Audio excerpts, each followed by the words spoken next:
Tick-tock, time to rock. Good evening, good morning, good afternoon to everyone who's watching from all around the world.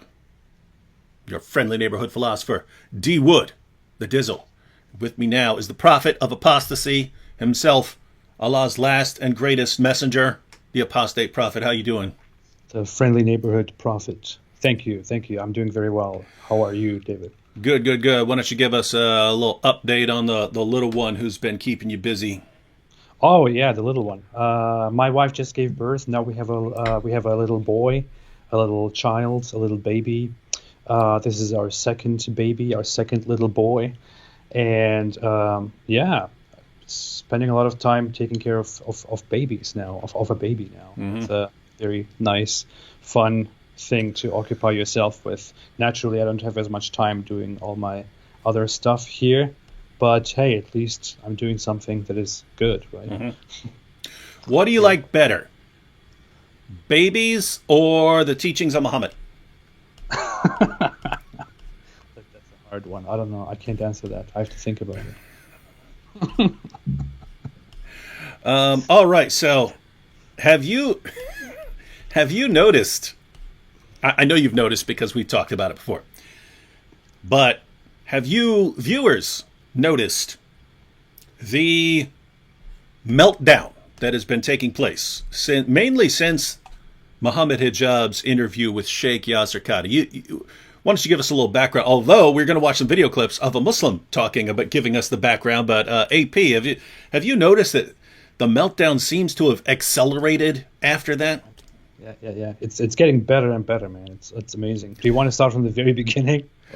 Yeah, we can. Again, we're going to have some video clips to talk about this, but why don't you give everyone a quick breakdown for those of you who don't know what we're talking about when we're talking about these Dawah civil wars and so on. Man, there's some stuff been going on. So it started long before we all were actually aware of the matter. I guess it started kind of behind the scenes. This guy called Farid Response or Fard Response, whatever he's called, started leaking his name. Email. His name is Farid Leaks. Farid Leaks. Farid Leaks. Okay, Farid Leaks. It sounds kind of strange, but Farid Leaks. Farid Leaks leaked some emails that from the Islamic scholar Yasser Qadhi, in which Yasser Qadhi was explaining his problems with the preservation of the Quran and the narrative of the Quran, the narrative of the preservation of the Quran. Farid leaked those emails to some other person, and they became a matter of the public. I don't know what happened in the meantime there, but this all led to Muhammad Hijab having an interview with Yasser Qadhi, and Muhammad Hijab asking Yasser Qadhi about the preservation of the Quran and the narrative of the preservation of the Quran. And Yasser Qadhi was first like, we shouldn't discuss these in public. This is very sensitive stuff. You know, the average Muslim should not hear these things. They will not be able to handle these things because this just contradicts everything that Muslims are taught from their childhood, that the Quran is one, it is preserved, and this and that. And if you bring this complicated matter to the public, then people misunderstand that and people have doubts about their faith. We should not discuss this in public. But Muhammad Hijab kept pressing him, and eventually Yasser Qadhi did start talking about it, and he used these popular words and said that there are holes in the standard narrative of the preservation of the Quran. And that interview became disastrous. It became a huge disaster. According to some Muslim apologists, some colleagues of these people, hundreds or thousands of people have started doubting and leaving Islam because of that single interview. And it became so bad that Yasser Qadhi took that interview down, told Muhammad Hijab to take that interview down. They removed it completely from YouTube, and they are also violently going after everybody, legally going after everybody who publishes excerpts of that video because they want to remove it from the public, because it has damaged Islam brutally. And after that interview, something has happened to Muhammad Hijab's confidence, to his temperament. He has realized that he made a huge mistake with that stuff. And then he started going out and declaring war on people left and right and fighting with everybody left and right, going after people's families, going after my wife and my family, being extremely dirty on Twitter. And now recently, he hosted a transgender hijabi on his podcast. Mm-hmm. to everyone's surprise, even to my surprise. I thought, what is going on? I didn't expect that at all. They had, of course, the reaction of the extremely religious Muslim community around him, of all his colleagues around him, was outrage. People have expressed outrage that he did such a thing, that he hosted a transgender person on his podcast. People started blasting him, attacking him, made public videos about him, about how he should be more careful, about how he's destroying the Muslim community and stuff like that. And then Farid and Daniel Hikikachu and Sajid Lubham, or whatever his name is, started attacking him, and he attacked them back. Mm-hmm. Crazy. Yeah. Yeah, and wanted to give a quick shout out here to Islamic Clarity. That's Islamic Clarity, and then someone sent me the video by Sajid. That was the only reason, because I'm not on Twitter, so I don't know what's going on Twitter. I don't know unless someone informs me. But someone sent me the video by Islamic Clarity, who was discussing some of the recent Meltdown. And then Sajid's video, which Sajid's video is actually good. Obviously, I'm going to disagree with him and stuff, but a lot of the points he makes are entirely valid. His beliefs about the preservation of the Quran and stuff, those are, we'll talk about that in a few minutes. But his position about certain Dawagandists lacking wisdom. He's right on the money, but he actually gives a pretty good background, and so we're going to go through some of these clips, and we're going to discuss this ongoing meltdown. And so you've had this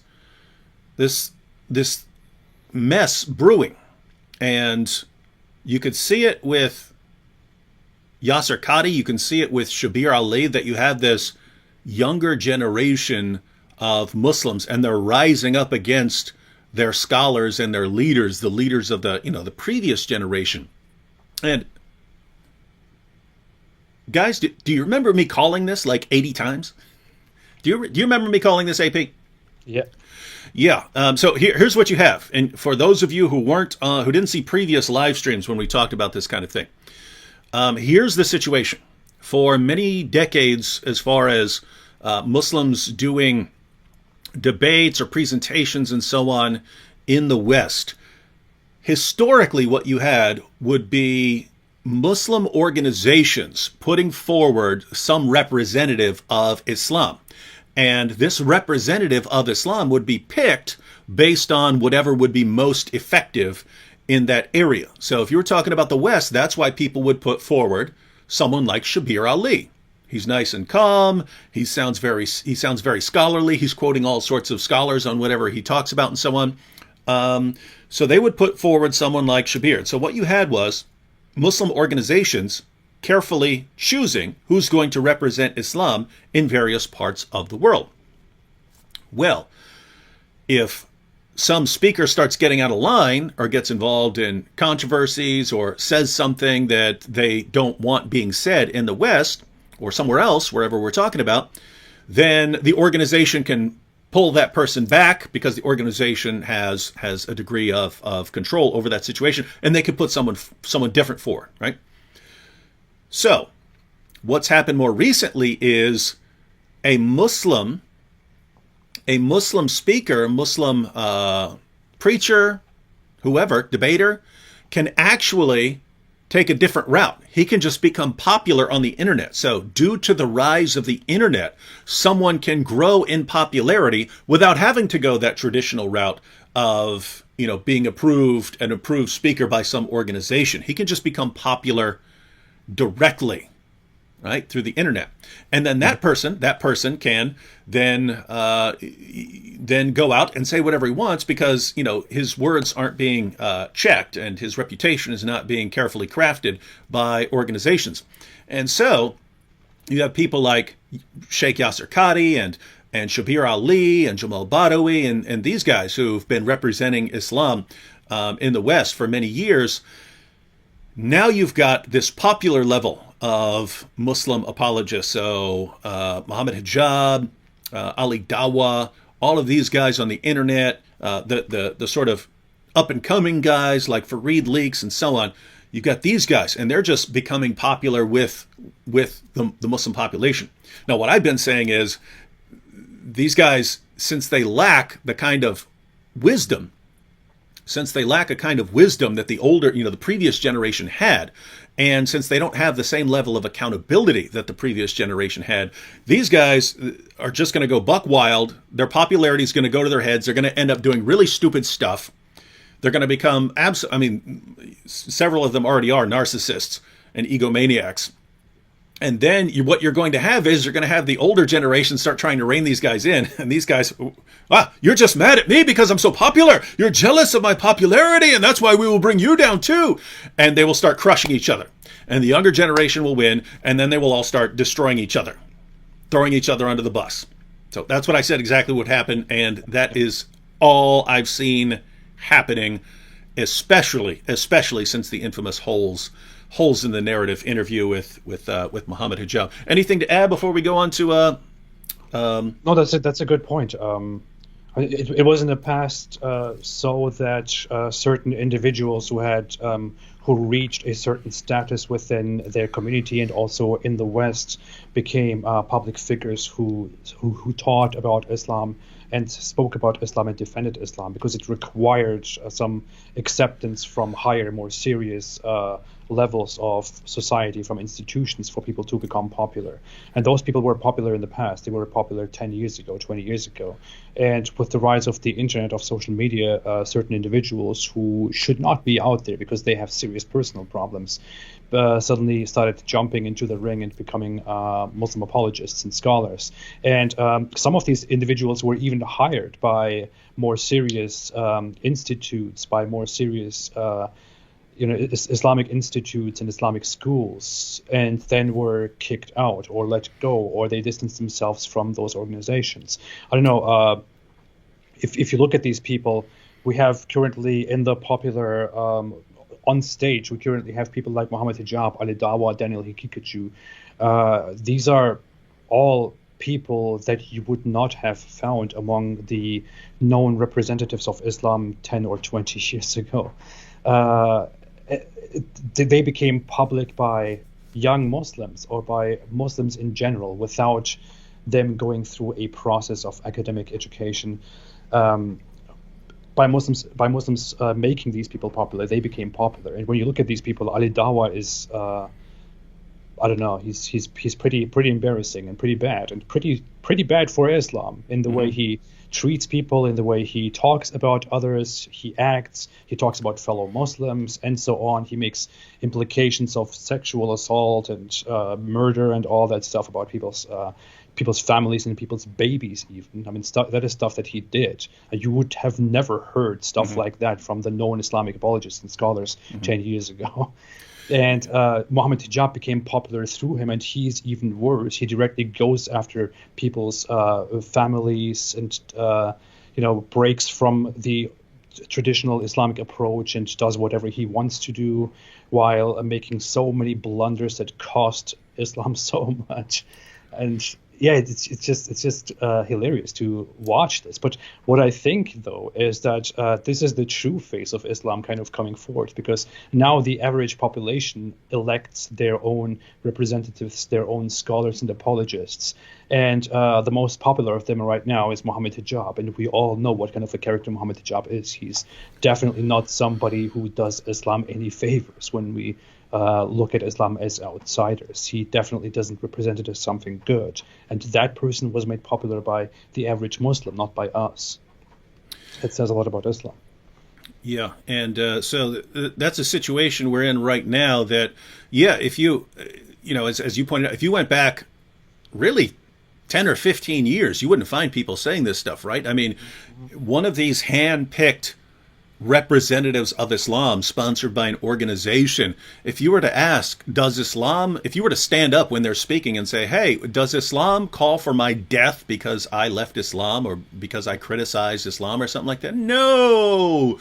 Of course there are extremist Muslims who would say that, but true Islam would never say that you should die. Anyway, the people that were killed, it was for a good reason. They were about to kill Muhammad. So when Muhammad said when Muhammad said you have to kill these people for making fun of me, it's because yeah, they insulted him, but then they were about to kill him, and that's why you had they would just make something up like that. Whereas now they're just we're proud of that. We're proud of that. We killed you. You're gonna die, and you know what? We'll be watching. You know what I mean? They're announcing it, and Hakikachu he said it too. So he's the worst. Yeah, so he's the worst. You know what's weird though? That dude's smart though. I mean, I only watched one video by him, but I was like, "Whoa, hey, this guy's sharp." Doesn't mean, to be clear, doesn't mean right? You could have a totally wrong position and still be very, very, very, very intelligent, and you could have the right position and be very, very, very stupid. But I'm only basing this on one video that I watched of him. But I watched one video, and I just remember thinking, given some of the positions that he's advocating, he's probably going to sound really, really dumb. But I was like, whoa, this guy. But yeah, he seems very well educated there. Oh, that is a thing. I mean, people. It's not like only stupid people believe in stupid things or wrong things. That's true. All smart people believe in smart things. There are many stupid people who believe in very good things, and many very smart people who believe in very dumb things, and that is something that we see here. August Pryor said, David, is Muhammad Hijab a sociopath? No, I don't believe so. He's way too fragile. I've given my assessment of Muhammad Hijab in the past in a discussion with you, AP, and that is I've noticed a pattern, and I noticed it in prison. I noticed there were guys in prison who were big, tough-looking guys and stuff like that. And they would come in and they would be running their mouths and talking trash. Rah, rah, me strong, rah. And eventually someone would jump up, punch them in their mouth, and they would totally punk out. And then they totally become, like this, like, whose side am I going to be on? I want to team up with somebody or something like that.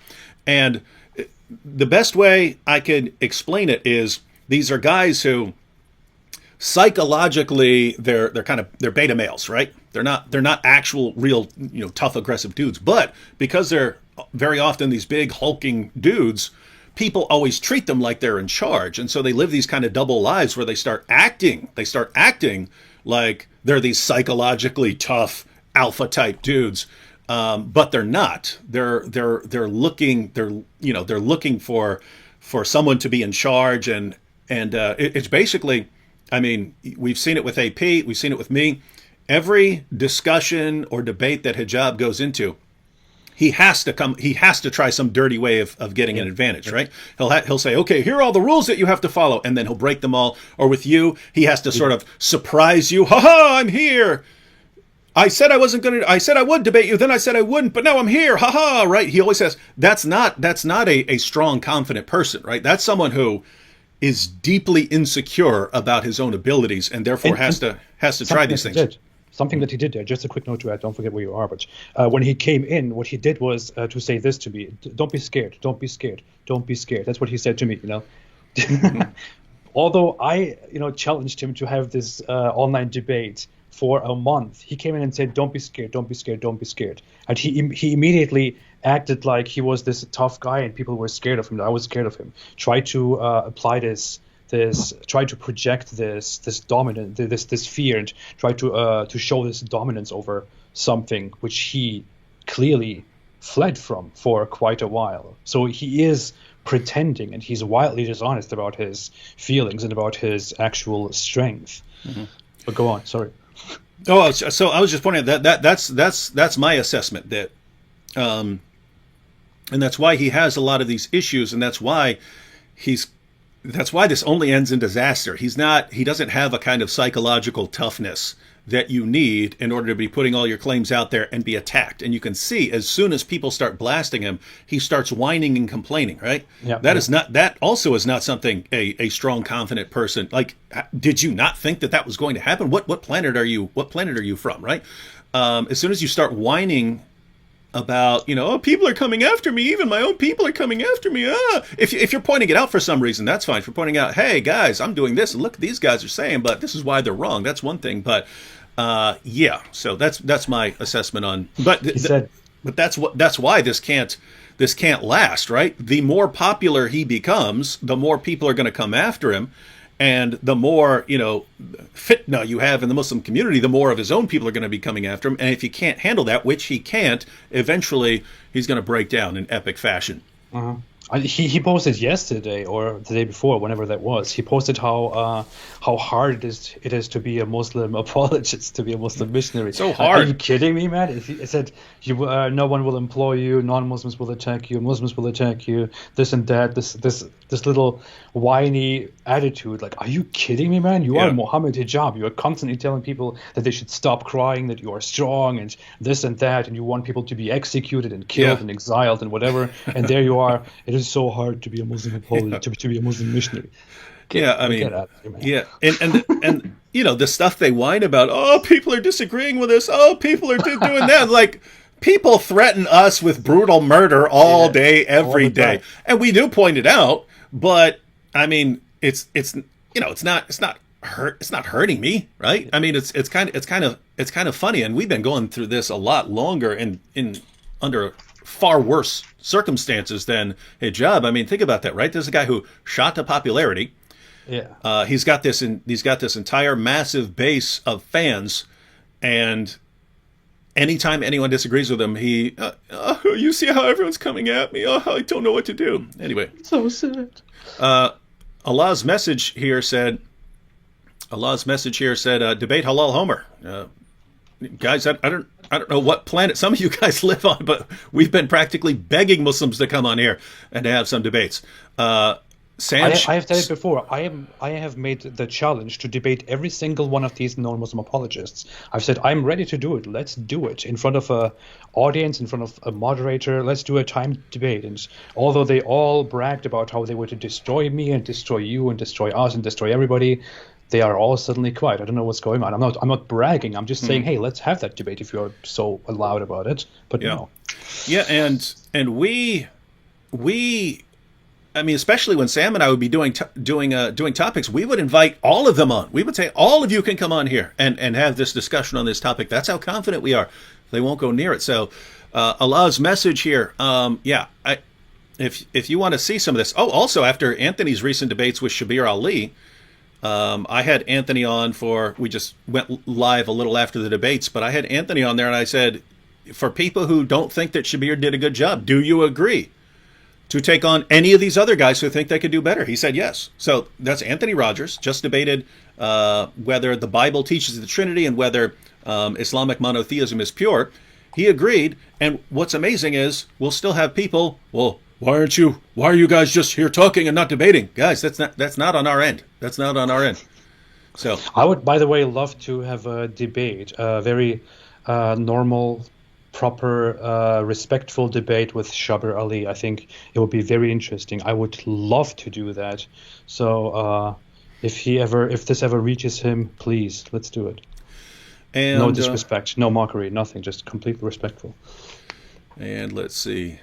By the way, I wanted to say something about Mohammed Hijab, since people asked about his psychology. Now, I am by no means qualified to make a diagnosis or anything. I'm studying psychology. I'm privately, constantly reading about it. I've been interested in it for quite a long time now. I do believe that he has a personality disorder. Oh, I do too. I don't think it's sociopathy.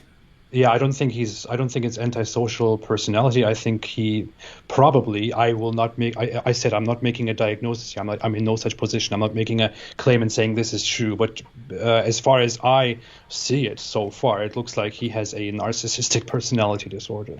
To me, that's what it looks like. And on top of that, he also has an addictive personality. He can hardly stay calm. He probably has a lot of personal private problems that he deals with, which he lets out in form of frustration and anger against society, against others. Others then have to endure the frustrations that he himself has in private against the people in his surroundings or himself. But there definitely is a lot of stuff that is going on.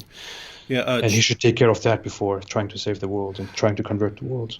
Chief Priest here said Muhammad Hijab's popularity and mistakes is a blessing from God to expose Islam. Now, obviously, AP can't grant that it's a blessing from God, but I know lots of Christians who think the same thing. Like, oh my, how the Lord is delivering all of you into our hands, you speakers and debaters. All these stunts that you guys have been pulling, and then you guys are the ones who have a meltdown over everything.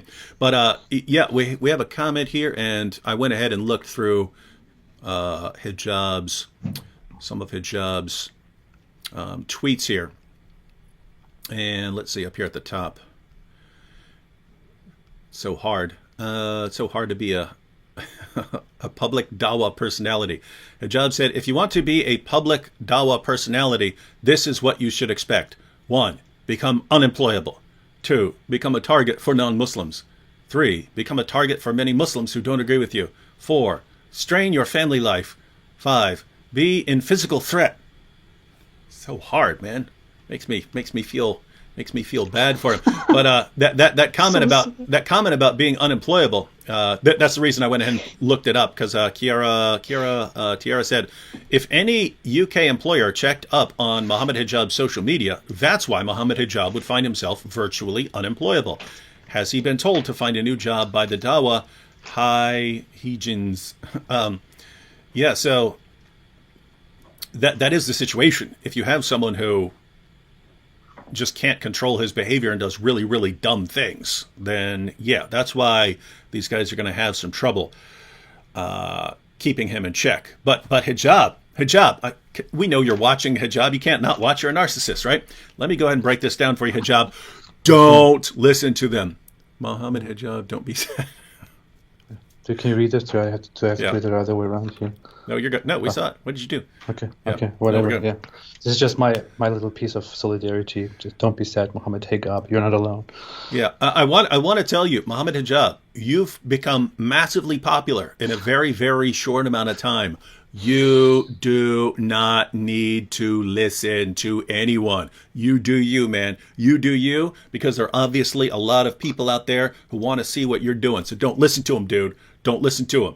Right? You don't need to worry about employment. You don't need to worry about working for an organization. If you get enough people cheering you on, they'll support you to go out and attack everyone. So don't listen to them, man. You do you. Same with you, Ali Dawah. You guys just keep rocking it. I'll be your cheerleader. All right. Now, before we get into these video clips, since we were talking about Shabir Ali earlier and Anthony Rogers, I just wanted to point this out because we're going to be focusing on this most recent meltdown here, because that's what the video clips we wanted to go through are about. You'll see this is from a Muslim. But I want to point out that this is happening all over the place. It's happening all over the place. So right after Shabir Ali's debates with Anthony Rogers, and keep in mind, if you were to pick someone to represent Islam on the topics that were addressed, whether the Bible teaches the Trinity and whether Islamic monotheism is pure, I cannot think of anyone better than Shabir Ali. Shabir Ali got crushed so bad in those debates that his own people started throwing him under the bus instantly. So let's check this out here. This is from Ijaz Ahmed, who said, help a brother out. Which debates of Ali's within the last 5 years would you say he's won? I don't recall any that he has won, to be honest. Now, why is this relevant? Well, I believe that Ijaz used to work for Shabir, and I'm guessing was his student. I've heard both of those things. I don't follow them enough to really know what the relationship there was, but I believe that Ijaz used to work for Shabir's organization, because I think Shabir, after Ijaz got called out for doxing people, threatening people. Because of that Shabir put out a thing saying that Ijaz doesn't work here anymore. So it looks like Ijaz was one of Shabir's students and actually worked for him, no longer does. And then as soon as Shabir has some poor debate performances, this guy just openly on social media, Shabir, I can't think of a single debate that Shabir has won in the past 5 years. So that is brutal. But that is, ladies and gentlemen, that's the exact same pattern we've been talking about. One, you see the same pattern with Hijaz as far as this meltdown, right? That just like Ali Dawah, just like Muhammad Hijab, these guys all started losing their minds around the same time and blasting away at people and freaking out and doing really dumb things. But in addition to that, now they're attacking the older generation, the previous generation. And unless something changes right now, they're going to keep blasting away at the older generation until the older generation is just gone. And then this younger generation is all going to destroy each other because they have a disagreement about something. And I want to go ahead and say that. So basically the scenario here, you've already mentioned it. Hijab had a live stream with a transgendered person. And he's doing Dawah. Hijab is trying to do Dawah and trying to show people how to have a conversation with a transgender person. The others are saying, no, you never give a person like this a platform, right? If you want to do Dawah, if you want to do Dawah behind the scenes, that's fine, but you don't give this person a platform, and then all the young Muslims are watching this, and so guess what?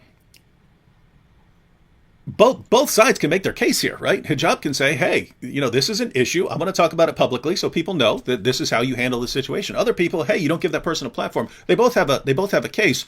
But what happens? They go briefly. They go to war over it, and they're all calling each other out. And Hijab actually won that one as far as the battle with Fareed and Daniel Hakikichu and so on. But it's happening everywhere, ladies and gentlemen. The young generation is rising up. The popular level Muslims who became popular through social media and the internet, they're rising up against the Muslims from back in the day who went around and got their reputation by going out and speaking and debating. And these are exactly the kind of guys who will turn on each other, because even if there's room for disagreement. So I'm pointing that out because there's room for disagreement there. Someone could say, Hijab, I wouldn't have done that, but I see why you did that. That's the point you can make. Instead, they'll just start publicly blasting each other. And I don't know about you, AP, but I don't think this is the last time that's going to happen. It's going to happen over and over again. It's going to happen just because we're dealing with Islam. I mean, it is bound to happen. It is bound to happen with these people. When you see that most of or all of the representatives of Islam that you see in public are basically people who constantly who are always attacking other people personally, and who can never have a proper conversation with anybody, and who then also immediately start attacking each other. Then this just shows how Islam generally works. This explains why Islam in its history was always at war with itself, and it will always be this way. These are not the select people. These are now the average people. This is now the mainstream Muslim guy from the street rising and becoming an apologist, and that average guy is sadly somebody who has a lot of hate and a lot of anger, a lot of frustration within him, and they will constantly keep fighting each other. I also knew that this would happen, and this is not the end. Worse will probably happen. They will start going after each other pretty badly. I mean, just I bet you will show the tweets of Mohammed Hijab, but just because of the little criticism that he received from Fareed and from Daniel Hikikichu, he made a series of tweets in which he called out Fareed as a dishonest person who damages Islam, and he called out Daniel Hikikichu as a dishonest person who works with deviants and with potential terrorists and stuff like that. And afterward, they came together and said, "Hey, I apologize. Let's be good," and all that. But you see that there is something underneath their collaboration, their alliance that they clearly have against each other. They they work together because they are Muslim apologists, because they are Muslim Dawah people, but deep down they are ready to attack each other and to insult each other. And yeah, that's how it is. But we shouldn't forget, though, although they are ready to attack each other, they still share the same ideals of. So don't worry about that. They still share the same ideals of Islam dominating the world and oppressing every single one of us and killing me and all that stuff. But yeah, there is something going on between them. Yeah, and you brought up an important point there. What you're seeing right now, that they're all attacking outwards. They're all going after the unbelievers. Just to be clear, we're not talking about all Muslims. We're talking about the Dawah teams and the speakers and the apologists and people like that. These guys are all blasting away at everyone else, but then they'll also blast each other. And as you put, that pattern has been in Islam since that first generation, right? That Muhammad is going out and he's expanding and conquering Arabia and so on. What happened? I mean, Aisha, the mother of the faithful, marched an army out against Ali, the commander of the faithful. They started slaughtering each other over disagreements, right? They immediately started breaking into sects and then killing each other over disagreements and so on. And so it's a situation where you can't really say, hey guys, just stop all the fighting and disagreement. What are you talking about? Muhammad called the first generation the best generation, and the first generation almost annihilated itself with violence.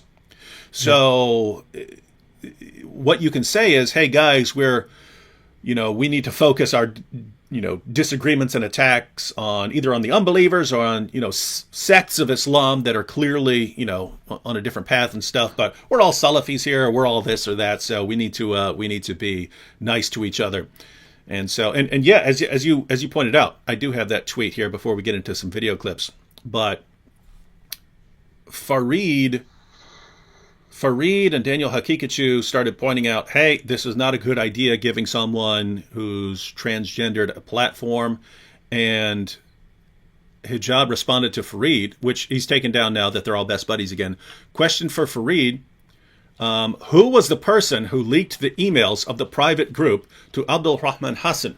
Was this halal or haram? And are you willing to make a video denouncing the person who did this? And of course, Muhammad Hijab knows Fareed is the one who did this. So he's saying, will you denounce the person who leaked the emails when Fareed's the one who leaked the emails? That's why everyone calls him Fareed Leaks, right? But I mean, think about this, because this is why Fareed, it seems like this is why Daniel and Fareed backed down, right? Hijab, they blasted Hijab as if he's going to back down.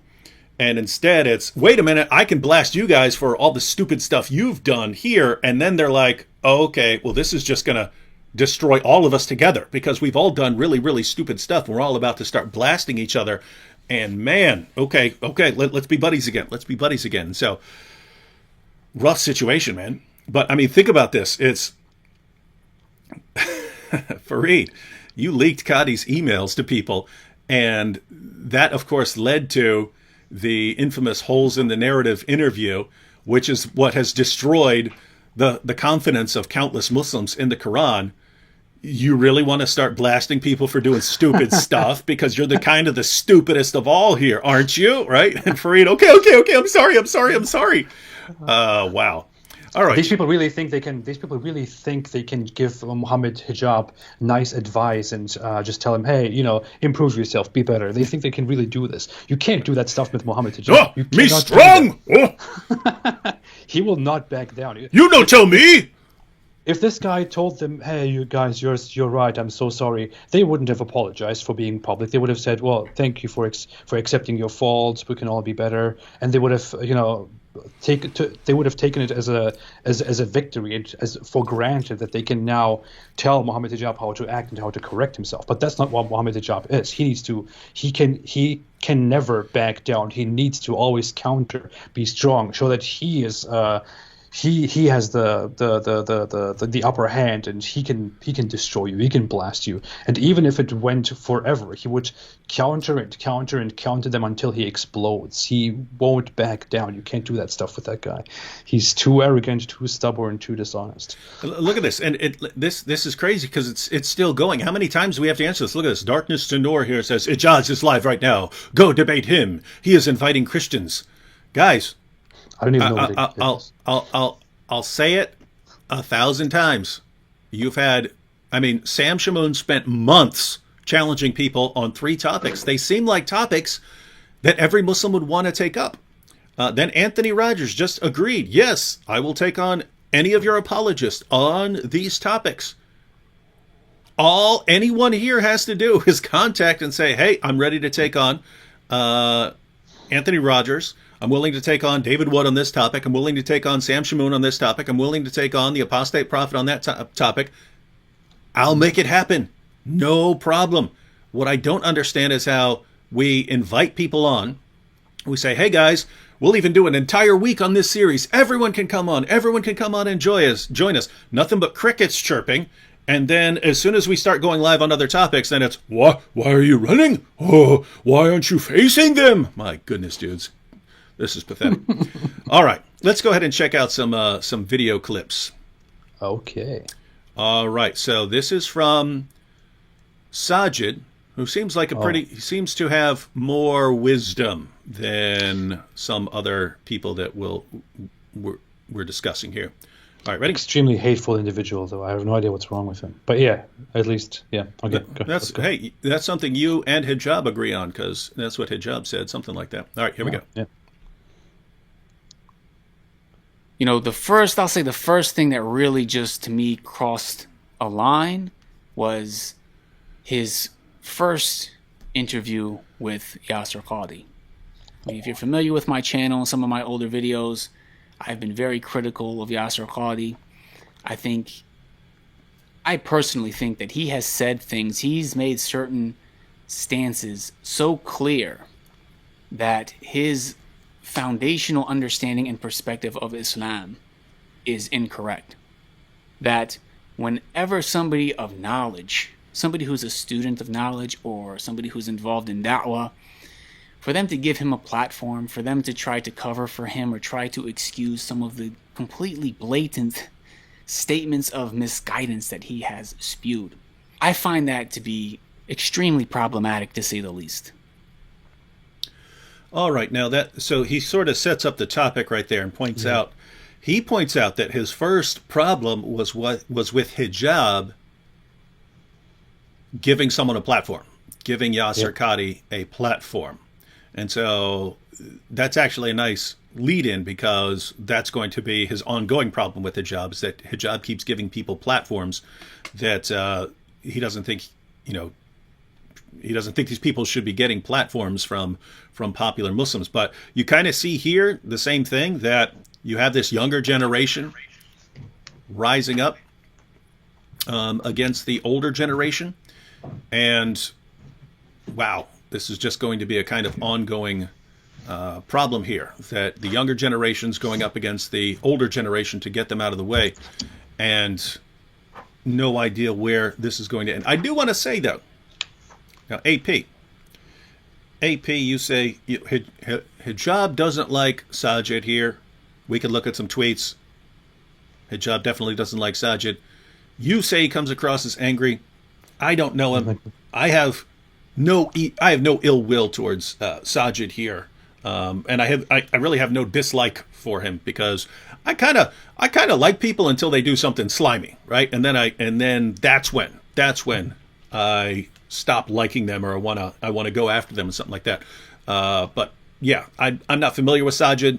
This clip, he sounds pretty reasonable. If he is actually a really angry dude or something like that, that's a different story. What do you guys think? Do you guys in the chat, you guys follow Sajid? Because he seemed pretty reasonable in this clip.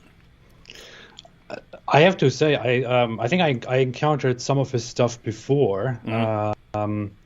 And I think he even had this advice to Farid, because Farid does a lot of responses to critics of Islam, to you and me and to people like that. And he was basically giving advice to Farid that Farid should stop talking about critics of Islam and stop talking about ex-Muslims, because this could cause doubts in the community and could make critics of Islam popular and stuff like that, and he should stop doing that. He's really very. Did you just touch your mic or something like that? Because you just got your volume just went down in the middle of what you were saying there. No, I didn't do anything. Okay. No, all right. We'll see if we can figure it out. All right. Well, yeah. So we did have people saying that he's an extremist. I don't, I could still be okay with someone. Obviously, not with the person's views, but I could still, not want to be blasting away at the person who is an extremist, as long as he's not slimy, right? As long as he's not pulling dirty stunts. That's why, like Hakikachu, right? I understand what his views are, and his views are bad, and I want to respond to his views, but I don't think of him the same way that I think of someone who, like Ali Dawah or Muhammad Hijab, people who actively go out trying to do really, really slimy stuff. But we'll see what happens. All right, let's check out some more. I just can't take Sajid seriously when he looks like that. Why? What's wrong with you, man? Just kidding. I'm just kidding. All right, let's. He's gonna. So Sajid's got some problems with Yasser Qadi here. Let's continue. But after Yasser Qadi clearly showed he has been poisoned by the Orientalists, that he's reached a new Einsteinian level of knowledge. He had that Ya'juj with Ma'juj lecture, which was just a complete disaster of a lecture. And then Muhammad Hijab had him on and praised him and gave him a platform and tried to be sympathetic towards these things and excusing these things that Yasser Qadi's propagating. So to me, that was clearly like, oh, no, subhanAllah, what is going on here? So again, Hijab gave Yasser Qadi a platform when you shouldn't be giving Yasser Qadi a platform, because his views are not correct. And I'm assuming Sajid here would say that, it's different if you were debating or refuting him, but Muhammad Hijab is more along the lines of interviewing and showing respect towards Qadi or something like that. See, that's what I don't get, AP, is right. Like you're an atheist, I'm a Christian. It would never occur to the vast majority of our viewers say, I can't believe you're giving a platform to this atheist, or your guys saying, I can't believe that you're having this Christian on and you're not exposing him, or something like that. We do have people like that, but they're not, they're the exceptions. Whereas with the Dawah crew, it's, hey, this person either needs to be solid according to our standards on everything, or you need to be crushing that person. It's got to be one or the other. Yep. Also, it doesn't matter whether I believe in God or not. What matters is whether God believes in me. And so what's wrong with you? I'm sorry for always being such a clown on your show. I know this is a serious environment. This is a serious show. I'm sorry for doing that. But no, that's what I meant. That guy has this thing. That guy has this approach that he is extremely strict in the way he wants his Islamist colleagues, his Islamist friends to be very strict on whom they host and whom they don't host, and what they talk about and don't talk about. So he has this extremely reactionary perspective, and would rather want many topics and many things to stay completely out of the public eye. He would want things to be. He would want to deny many things and want his Islamist colleagues to talk very selectively about issues. And he does that with problems and doubts about Islam. He doesn't want to clear doubts about Islam. He doesn't want to talk about critics of Islam, doesn't want to talk about ex-Muslims, doesn't want Muhammad Hijab to host a person like the trans hijabi, and so on. He doesn't want to engage with Yasser Qadi. But the thing is, I know you say he seems to have a reasonable approach, although he's apparently a radical with radical ideas. It's just I can't really approach these people the same way. Although, to be very honest, when I look at Muslim apologists and how they interact online, I would much rather follow watch or read what Daniel Hikiju or Sajid write, and I would much rather listen to what they speak and say than listening to Mohammed Hijab, for example, because I know that Mohammed Hijab is full of crap. He's not honest. He's deceptive. There is a strategy in everything that this guy does. He's just trying to be completely deceptive. He's trying to be a snake. Whereas these two guys, Daniel Hikiju and Sajid, for example, are brutally honest, which is why I like listening to what these guys are saying. The thing is that the things that they are saying are terrible, and if you tried to interact with Daniel Hikiju or with Sajid, you would quickly regret it. They are much worse. They are not as deceptive, but they are much worse in their thoughts about you and me and about all of us, non-Muslims and ex-Muslims. Yeah, well, yeah. So, and that's kind of why I can get along with people even whose views I disagree with a lot. It's because in order to even have a reasonable conversation with you about your weird ideas, there has to be some level of, okay, we're not going to be conniving and trying to, deceive one another or agreeing to rules and then not breaking them. It's if you're like that, then you can't even. We can't even have the conversation. It's just I have to just try to expose you or something like that, and that's kind of what I'm getting at here. I can imagine again. With both Daniel Hikiju and Sajid here, I've only seen, as far as I can recall, I've only seen one video by either of them, so that's not a ton to go on. I'm just saying, based on the very limited perspective, these seem like guys that I could sit down and have a conversation with and disagree on. Whereas there are other people that I can't even trust. You might be able to sit down and have a conversation, but you're gonna have to take some precautions because you just don't trust these guys at all. So that's kind of the issue. All right, we have earlier. Dimitri Forrest said, "David, what about Mensch?" I think that's when we were talking about people who want to debate. Yeah, I'd be a little nervous about Mensch, not because of his debate skills. I don't think he has any, but you don't want to start putting dudes like that on your channel, right? And then, he gets busted for child pornography again, and then, hey, he's on David's channel, all right? So yeah, that can be a problem. Oh, here you have it. You don't want people to say David Wood had a guy who is into child pornography on his channel live. That'd be rough. Here we have Islam or Jahannam. May Allah curse you and Apus. Thank you. I appreciate it. Yeah. And may the risen... It is, by the way, it is Mufti Apus. Please get it right. That. Mufti Apus. And Islam or Jahannam, may the risen Lord Jesus bless you and lead you out of this false, silly religion you've been following. All right, we're ready to go on to some more because there actually are some awesome clips of Sajid here. Let's go. Yeah. Here we go. And then fast forward.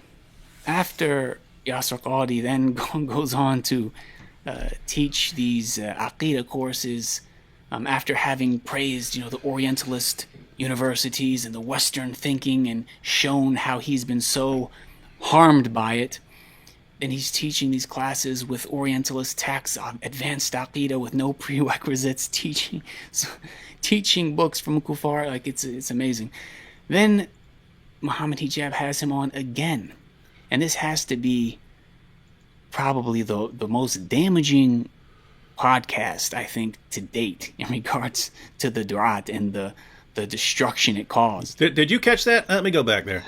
Probably the most damaging podcast, I think, to date in regards to the Durat and the destruction it caused. Oh, hang on. I got to go back. I got to make a separate video on this. This is Sajid calling Muhammad Hijab's interview with Yasser Qadi the most damaging podcast to date. Period. Right? Let me get that part again. And Muhammad Hijab has him on again, and this has to be probably the most damaging podcast, I think, to date in regards to the Durat and the destruction it caused. The most damaging podcast to date in terms of Dawah and the destruction it has caused. No wonder Hijab's mad at this dude.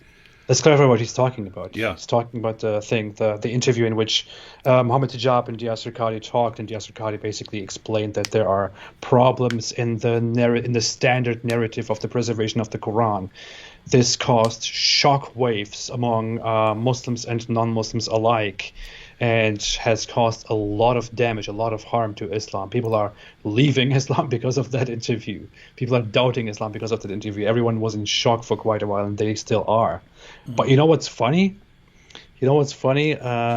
What this guy Sajid is not realizing here, he's pointing out here in a major video which he directs at Mohammed Hijab, because Mohammed Hijab is so inconsiderate. He's pointing out that interview was very damaging to the Dawah scene and to Islam. It has caused so much damage. But what he's actually doing by pointing that out is to increase that damage and to cause even more damage. Yep. If Sajid was quiet about that, he wouldn't contribute to the damage. But now that he sits here and as a respected person, Muslim apologist, points out that interview was massively damaging to Islam and the Dawah, he causes even more damage, because people who listen to him will go and be like, why was it so damaging? And, it will do even more damage. So here's what's cool. He actually... You haven't seen these videos, right, AP? You haven't seen this video that I'm going through, right? No, I haven't. Well, it's actually good because he's about to break it down. Whoa. Good. He's about to break it down why it's so damaging. And let's go ahead and... I'm not sure if it's in this clip or the next clip, but we'll go ahead and burn through these here some. All right. Somebody said, Fred Sanford said, are there any clips of Sajid skateboarding? Is he a skateboarder? Is that what he is? I don't know. People are pointing out that he looks like a skater. Oh, okay. Yeah. Yeah. All right, here we go. And it just really goes to show that when you have a platform and you're reaching potentially hundreds of thousands of people, it's really a big deal who you give a platform to, what you talk about, what information you put out there.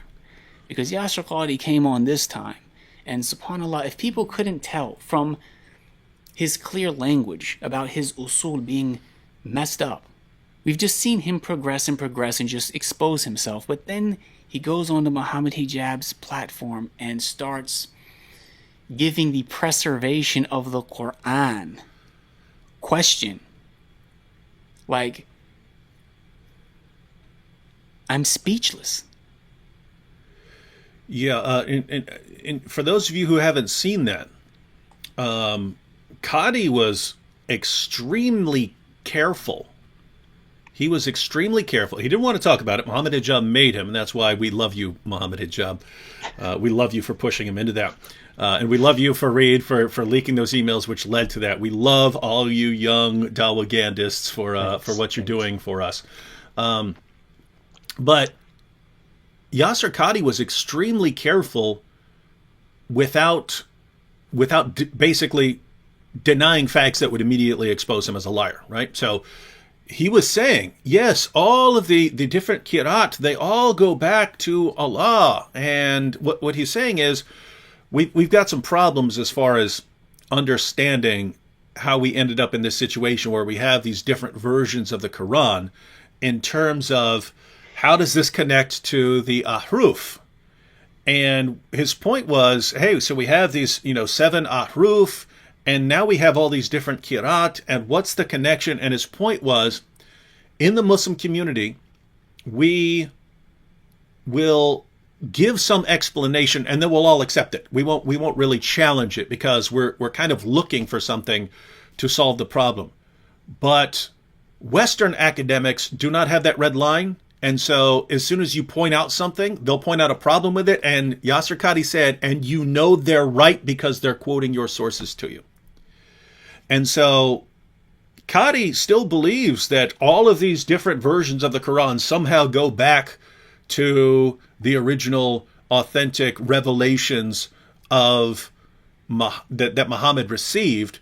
He's just pointing out that Qadi's position seems to be we haven't figured it out yet. We haven't come up with the solution to account for this, because as soon as we offer one, yeah, we all pat each other on the back in the Muslim community and say, "Yep, that's great." But the Western academics will just say, "Nope, you're wrong. That doesn't make sense because of this." And he said, "We're right.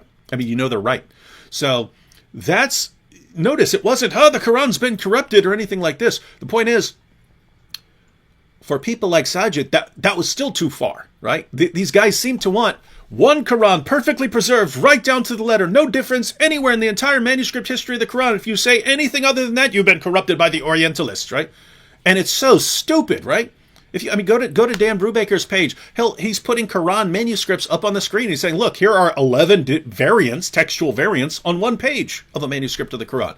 He's doing that. How do you look at that? Look at a page of a manuscript and see 11 differences from the Quran that you have and still say, nope, perfect preservation right down to the letter from the time of Muhammad. What Yasser Qadi's doing is, and Qadi used to spread the myth of perfect preservation, he's recognizing that the world is transitioning. There was a time when the Muslim community was insulated from hearing these outside criticisms. And at that point, the scholars could say whatever they wanted. They could say perfect preservation right down to the letter. And there was no one to challenge it there. Now people are being exposed to it. So people like Yasser Qadi and Shabir Ali, they're trying to ease Muslims into reality on the issue of the Quran. And unfortunately for them, the Muslims who are raised on this strict diet of perfect preservation right down to the letter are flipping out and trying to destroy them over it. So it's just it's a pretty sad situation, but man, is it fun to watch. It is hilarious, yeah. All right, we want to go on with more of a video clip? Yeah, I just wanted to briefly talk about Sajid's outfit. I'm just kidding. Go on. Yeah, now I see lots of people going after Sajid's. It's funny. I can't even think of what he's wearing because I wasn't paying any attention to it until you guys started saying it. But now I'll actually pay attention. In this next clip, I'll pay attention. No, I'm actually to what kidding. he's wearing. I know. I actually find it nice that a Muslim apologist appears this way. I actually find it quite nice. I'm just joking. He's still not as cool as Mufti Abu Layth. Okay, yeah. All right, here we go. I mean, not only did that happen, but both Mohammed Hijab and Yasser Qadi consciously, after the fact, posted it and advertised it. It wasn't like it was a slip of the tongue on live television, like they were live streaming and they got caught up in the moment. No, they recorded it. They uploaded it. They advertised it. I mean, if this doesn't show you the absence of hikmah, of wisdom in somebody's da'wah, what can I even say? That is actually the perfect. If I were that dude, if I were Sajid, if I were Yasser Qadi or Shabir Ali or anyone who's kind of seeing what Mohammed Hijab has been doing, and not just him, Ali Dawah, all of these guys. If I were looking at this, that would be my explanation. They ain't got the hikmah. They lack the hikmah. They lack the hikmah. That's wisdom. You need the hikmah. The hikmah, right? They don't have the hikmah. Hijab don't have the hikmah, ladies and gentlemen. But that is, yeah. I find it funny that Mohammed Hijab was very offended. He tweeted about it. He was so offended by it. He took a screenshot of Sajid and of his face that he looks so angry when he's talking about Mohammed Hijab and Yasser Qadi, and he was basically offended by how angry and how disgusted Sajid looks while he's talking about this issue, and that's why he went hardcore against Sajid and started blasting him brutally. But this is the weird thing. I still don't know sometimes how to think, what to think about Mohammed Hijab in general. He seems like he's not the person who could just stick to the rules and just go with the classical approach and the standard narrative. He's not that guy. He can't do that. This guy, Sajid, he wants to preserve Islam. He wants people to stop talking about questions. He wants people to stop exposing problematic things. He doesn't want to talk about problematic issues, questions, and answers. He just wants everyone to be quiet and to do what they need to do. But Mohammed Hijab is not like that. Mohammed Hijab wants to further bring difficult questions into the discussion and go after the answers. He wants to find answers. He's not like that. This is where these people are wildly different. Mohammed Hijab tries unorthodox explanations and unorthodox approaches to Islamic rulings and beliefs, and this guy is the opposite. This guy is a hardline fundamentalist who will not stray from the path, you know. And this is where these guys are falling apart. You can't put these guys into the same field and expect them to completely cooperate with each other and agree with each other. They will fight. They will eventually fight. They will eventually start attacking each other. And you know what? It is good. This is what's expected to happen. This is how things are going to change, and I hope they change further. Yeah, and that's actually an important point. You have the people who, hey, we have our narrative. Don't rock the boat on the narrative, right? Don't shake me out of that. Don't bother me. And we're about to see this in the clip. We're about to see this. We're about to see him go into a little more detail about why he has such a problem with that interview. But hey, I'm really comfortable believing these things about my book, and you're shaking me out of this. And with someone like Yasser Qadhi knows it's a bunch of nonsense about the perfect preservation of the Quran, right? He knows that is complete nonsense. His question is, how do I break this to people as gently as possible, because it's going to be exposed one way or another, right? People have the technology to expose that lie. Whereas someone like Hijab, he seemed to really believe, when he's interviewing Qadhi, he seemed to really believe, there's some answer here. There's some answer that explains all of this. And if I just keep pushing you hard enough, you'll eventually give me the answer that I want that solves all these problems and mysteries, and I'll be the one who brought out the solution to the problem. So yeah, he does keep wanting to push here. And then you've got, like, you know, the Sajid and stuff, and hey guys, we know that there are some answers out there that we aren't going to like, so let's just stay here in our little bubble. Stay here in our little bubble. And so what you have, ladies and gentlemen, is all these different things are clashing right now. And again, this is fun to watch. You know what I find very funny in all of this? There is one person among these people who calls himself a skeptic, the Muslim skeptic, and that is Daniel Hikikachu, who is one of the most hardcore fundamentalists here, who is also brutally against asking questions and, you know, bringing doubts to the public. Well, he's skeptical of anything he doesn't agree with. Yeah, I find that so ironic. It's hilarious. Jeff Stevens here said, "Is that guy a Muslim convert?" I think he's talking about Sajid. I believe Sajid is, because again, I know nothing about him other than this video, but he's about to talk about how it was the miracle of the preservation of the Quran that convinced him that Islam is true. So he sounds like a convert. Are you kidding me? Oh my God. That's what I'm talking about, the psychology, right? So, and we'll talk about this in a second. Let me address one more comment real quick. Sola Scriptura said, David Wood, why don't you arrange that Muhammad Hijab debates Sam Shamoun? You've debated him in the past, so you clearly got some contact with him. Once again, I have no guys. I understand this from the Muslims. How are the rest of you not getting this point, guys? If Muhammad Hijab would agree, he could debate Sam tomorrow night on this channel. He could debate Sam Monday. He could debate Sam on Tuesday. They could do a third debate on Wednesday. They could do a fourth debate on Thursday. They could do a fifth debate on Friday. And then Hijab could debate Anthony Rogers on Saturday and on Sunday. That is not on us. You need to be going to these other guys and saying, hey, they've already agreed to debate. Where are you guys at? So it's getting kind of old going through this. My debate challenge. Yeah, and then the following week, we could have Hijab debating the apostate prophet. So, please. All right, now let's go on to this next video clip, because this is about to get awesome here. Can't wait. It's gonna be epic.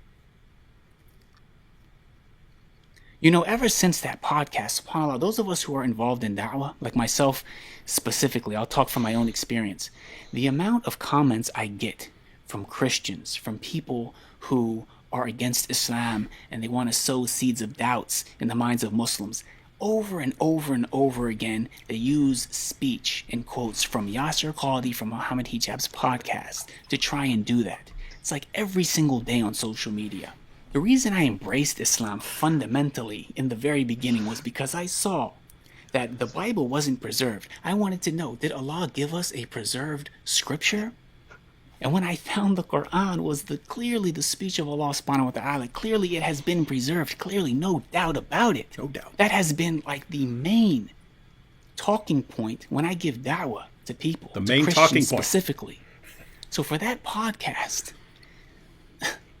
to put a question mark on that for people, I mean, the damage it caused, subhanAllah, it's beyond words. You know, if you can't internalize and understand how horrible of a thing that happened, then I can't explain it to you.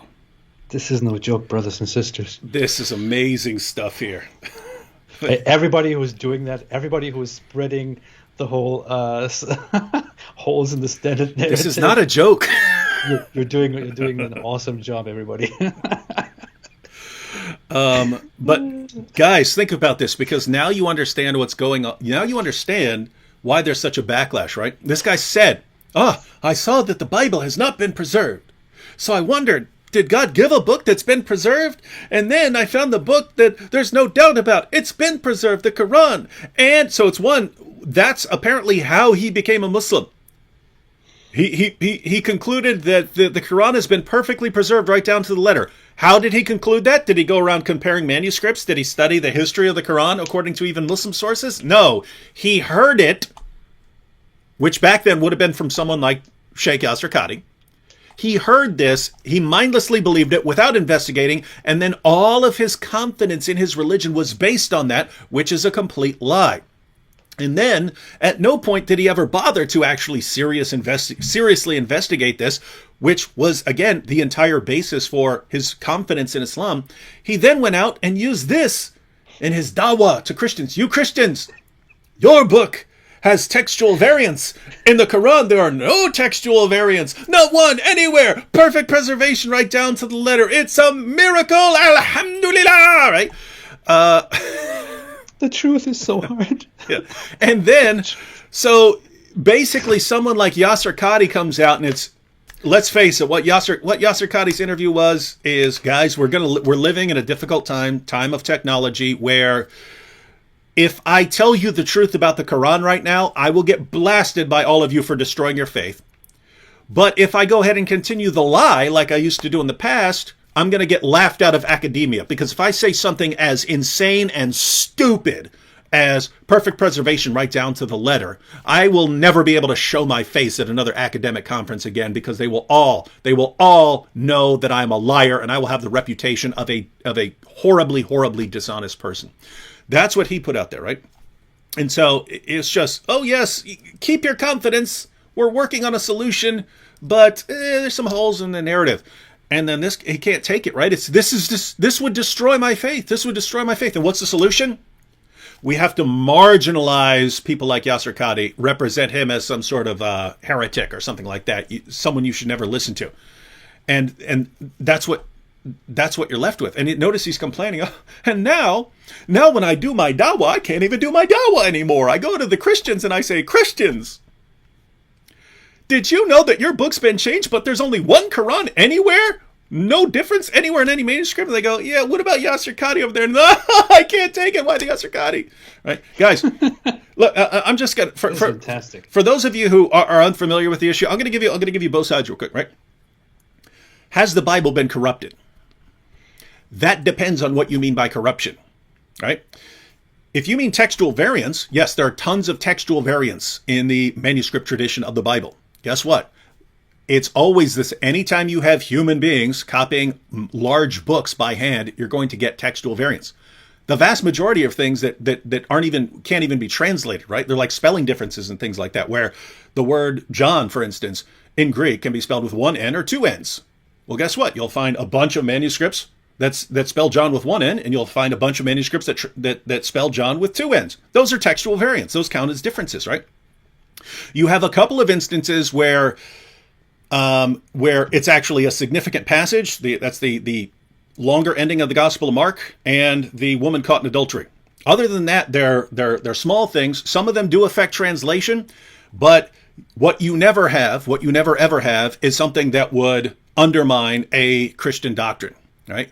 So what you have is exactly what you would expect if you have a book being copied thousands of times by human beings. You end up, the more manuscripts you have, the more textual variants you have, right? So that's the situation. You have that. That's one thing you could point out. And you could also point out that during the time of canonization, when they're establishing what are the books of the New Testament, there were some disagreements about some of the smaller books like 2nd and 3rd John and so on, right? And that's because those weren't circulated in the same way that like the Gospel of Matthew and Gospel of Mark and those circulated widely. Some of those smaller letters were directed towards a certain area, and they kind of remained in that area.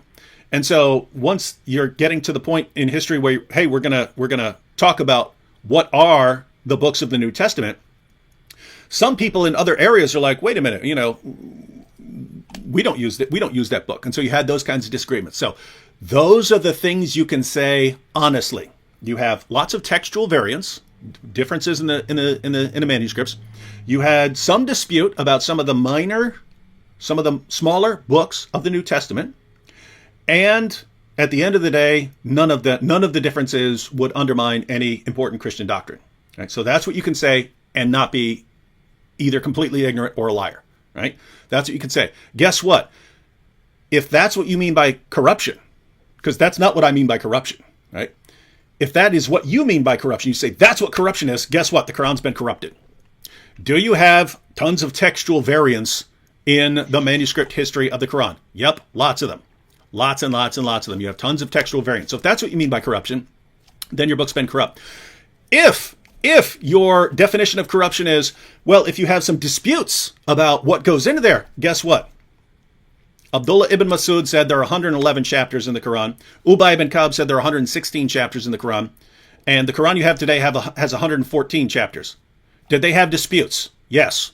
Yes. According to Abdullah ibn Masud, Surah 1, Surah 113, Surah 114 aren't supposed to be in the Quran. Those are Muslim prayers. They're not supposed to be. That's Muslims talking to Allah, not Allah talking to Muslims. And then Ubay ibn Ka'b, he said, nope, you got these 114, but you actually have 2 additional chapters that aren't in there. Those are 2 additional prayers. Do you have disagreements about some of the contents? Yes. Now, what would a Muslim say? But even though you have that, it doesn't affect any major Christian doctrine. That's Shabir Ali's response now. Yes, even though you have different versions of the Quran around the world, it's not something that would affect any Muslim doctrine. What are you saying? You're saying exactly what Christians say. So this just comes down to an issue of consistency, right? This comes down to consistency. If you're saying that the Bible's been corrupted because of those issues, then great, the Quran's been corrupted. Alternatively, if you're saying that the Quran has not been corrupted, then you shouldn't say the Bible's been corrupted either. But what Muslims want to do is say the Quran hasn't been corrupted, perfectly preserved right down to the letter, but the Bible's been corrupted because it has the same issues that we find in the Quran. But we've been lying about it for so long, whereas Christians have been honest about it for so long, that we can't get our minds around anything other than the lie. And notice, guys, because I'm talking to you Muslims who are watching, this should bother you. Why is it that you can walk into any Christian bookstore right now? I can pull any Bible off my shelf right now and go to the footnotes, and it'll say, there's a textual variant in this verse. There's a textual variant in this passage. It tells me. We do not hide that. You can go into any Christian bookstore and find entire books on textual criticism. We do not hide that. Our scholars do not hide that. Our scholars do not try to keep people insulated from reality. You go over to Islam, and your scholars lie to you your entire lives. They pretend it. You don't go into a Muslim bookstore and find this. You don't find these notes at the bottom of your Quran saying, look at all these, there's a textual variant here, there's a textual variant there. So somehow it's like we want the lie. And you see this from Sajid, right? I want the lie. The lie is what convinced me that Islam is true. The lie is what I use for my dawah. I cannot stand these Christians who now have to tell me the truth about my religion. And they use Yasser Qadi, who for a brief moment in his entire career told the truth. I can't take that. I can't stand it. Why don't you guys just shut up? I want all of you to be destroyed. You keep telling me the truth and I can't take it. I hate this. It's making me uncomfortable. Dude, Sajid, dude, if your confidence in Islam is based on the amazing preservation of the Quran, I go to your sources and I read about entire chapters coming up missing, you can check it out. Sahih Muslim, 2286. Abu Musa talks about 2 entire chapters of the Quran coming up missing. Aisha said that more than 100 verses came up missing just from Surah 33. Ubay ibn Ka'b said it was even more. He said it was over 200 verses that came up missing. Aisha talks about verses being eaten by a sheep. You can go to the different Qira'at and see differences even in the Qurans you have today. What possible basis could you have for believing the Quran's been perfectly preserved? The only way you could even defend a stupid, idiotic claim like that would be to have the original and to have all the manuscripts and to show all of the manuscripts ever line up perfectly with that original. That's the only way you could maintain perfect preservation. But you can't do that because that's not true. I mean, even you would have to know that's not true, right? So what do you mean by perfect preservation? What in the world do you mean? It's not based on any evidence. In fact, it contradicts and flies in the face of every shred of evidence we have. And this is the basis of your religion. This is the basis of your confidence in Islam and the ground of your dawah to others. The basis of your confidence in Islam and of your dawah to other people is something that everyone who really studies this issue knows is a complete, utter, total lie. The foundation of your belief is a lie. What's that tell us? And the fact that you can't acknowledge it and you'll just say, well, I will destroy the career of anyone who disagrees with me and I will expose him and we will marginalize them. What does that tell us about the religion? It makes it sound like you're saying, I just want lies, more lies, never the truth. I can't stand the truth. I want to hide in the dark. Don't open a window. Don't open the curtains. I can't take it. This is your religion, dude? And you're telling all of us, you're telling the rest of the world what they need to do when this is how you live? All right, sorry I went on for so long, AP, but I didn't want to get my thoughts out there. It was a necessary rant. I feel like you had to let it out there. Yeah. All right. Should we check out another video clip? Well, what video clip? Is there another one? Yeah, because he has a couple of. I have some shorter clips from him because that was all the Yasser Qadi stuff. But then he's going to complain about Jonathan Brown. He's going to complain about what Hijab did on Twitter with us. So there's some good clips coming up. We should do the Twitter one. That's interesting. Yeah. All right, so let's play the Jonathan Brown clip real quick, and then right after that with Twitter. So I'll just play this, AP.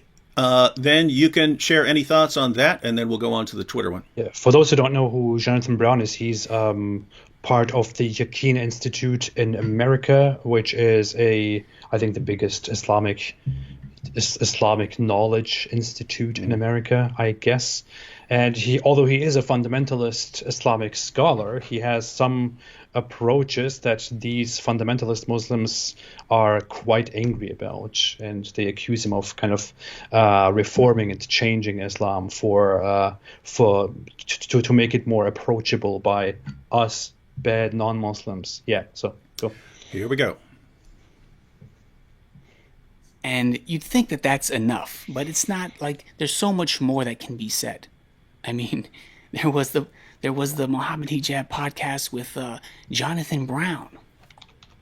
You know, it's been made so crystal clear. Jonathan Brown, another person who just out of his own mouth has told you exactly the misguidance that he spews clearly, propagating the idea that people have the right to insult the Prophet Muhammad sallallahu alaihi wasallam.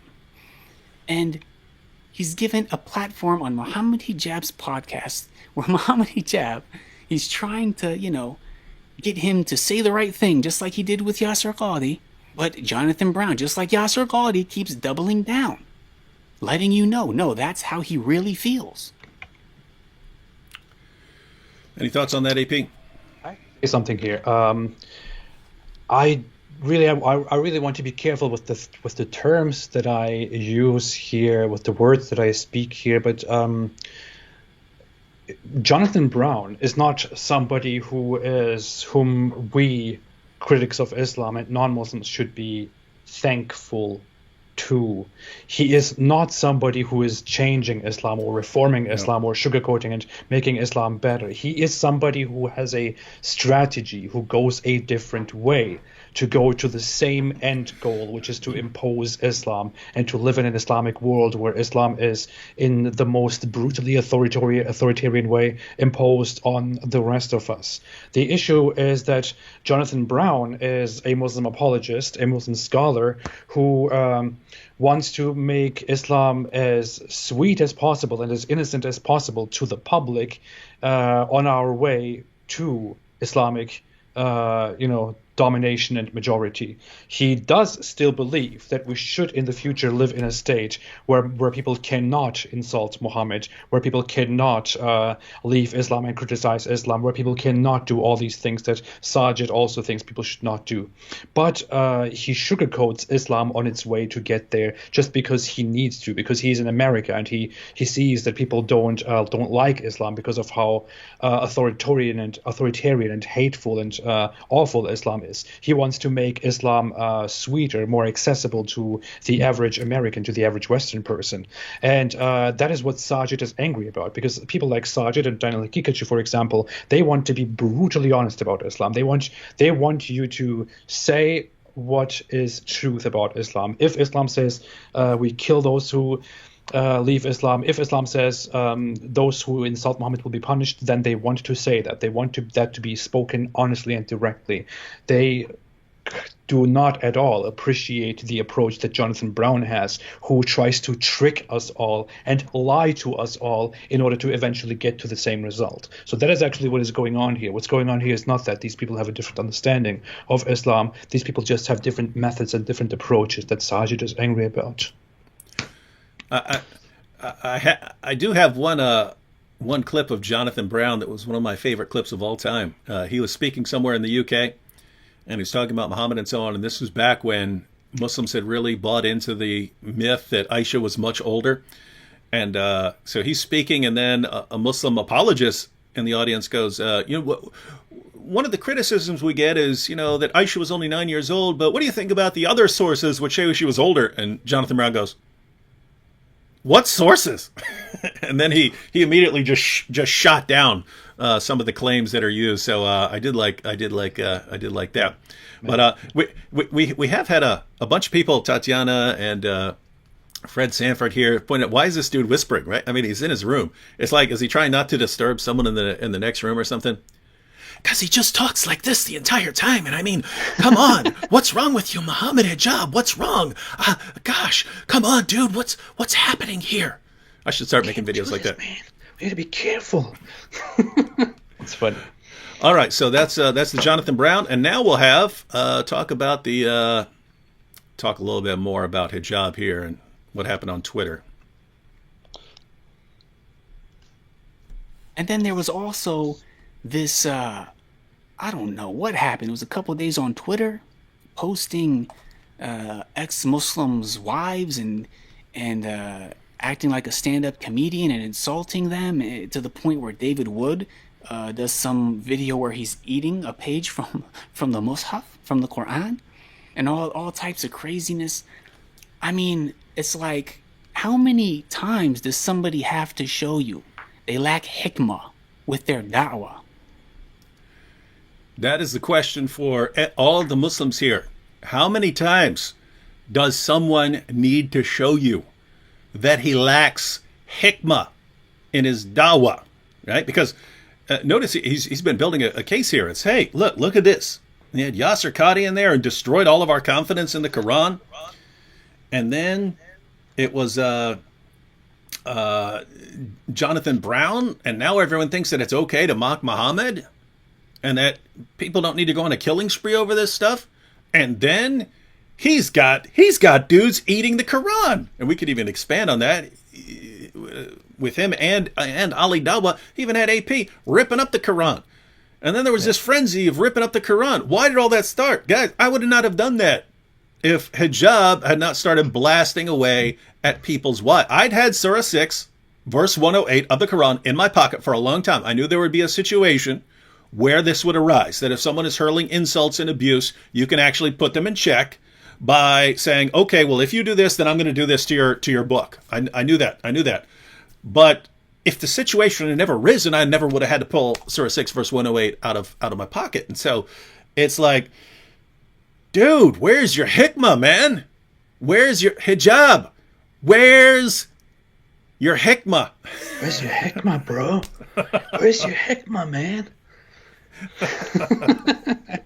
It is funny. I just wanted to say something. I forgot what was on my mind, but yeah, it feels kind of nice. Like I feel this sense of sympathy that this guy Sajid is seemingly reprimanding Mohammed Hijab because he went on social media to harass us and our wives, including me and my wife. He made sexual assault implications about my wife, dehumanized her, did many such things, and made excuses for those, and called all those who called him out on that weaklings and whatever it is. And Sajid is here and is like, and he's pointing out how that is crazy, and Mohammed Hijab should know better, and he should be advised better, and how often will he do these crazy things that damage Islam. And it's nice to see that. It's nice that this guy is telling Mohammed Hijab to be reasonable. But the issue that I have here all the time while listening to this guy, on the one hand, I'm thinking, hey, someone asked what is hikmah. Hikmah is wisdom. On the one hand, it is true, this guy seems like the reasonable guy, and this guy seems like he's telling Mohammed Hijab to calm down and to approach things reasonably and to, act more maturely and appropriately. But on the other hand, he's only doing that because he's sad that Mohammed Hijab is causing damage to Islam and to the Muslim community and to the Muslim to the Muslim Dawah movements. He's not he's not concerned for all the hearts that Mohammed Hijab breaks and for all the bad stuff that he does. No, don't mistake this issue. So don't build sympathy for this guy Sajid because he does that. This guy Sajid would be one of the first ones who would want me to be decapitated or executed under an Islamic state for what I am doing, and he would also want to punish David Wood, and he has made that quite clear before in how much he stands with Daniel Hikikiju and all that. So it's weird. Yeah. No. So and that's kind of the issue, right? It's of course we would disagree with everything this dude wants to do in society, but if you are a Muslim and you are committed to Islam, what is the wisest approach that you can take? Well, it ain't going after AP's wife, right? That is not, because that's just going to cause a backlash against your religion. Ali Dawah should not be running around saying, we're going to kill you. Even if you want to, you have to be wise. You should be You should have the hikmah and know what you're doing, right? And you shouldn't just say we're proud of that. You should be quiet first and later be proud of that once you do it. And if you're Mohammed Hijab and you think, man, Islam has all these great answers, so I'm just going to get all these people on my show and they're going to give all these answers, you might want to figure out the answers first before you put them out there, because sometimes you won't get the answers that people like Sajid here want, and then you're going to be in trouble over it. So yeah, that's the situation. But yeah, notice when we're talking about eating the Quran and so on, ripping up the Quran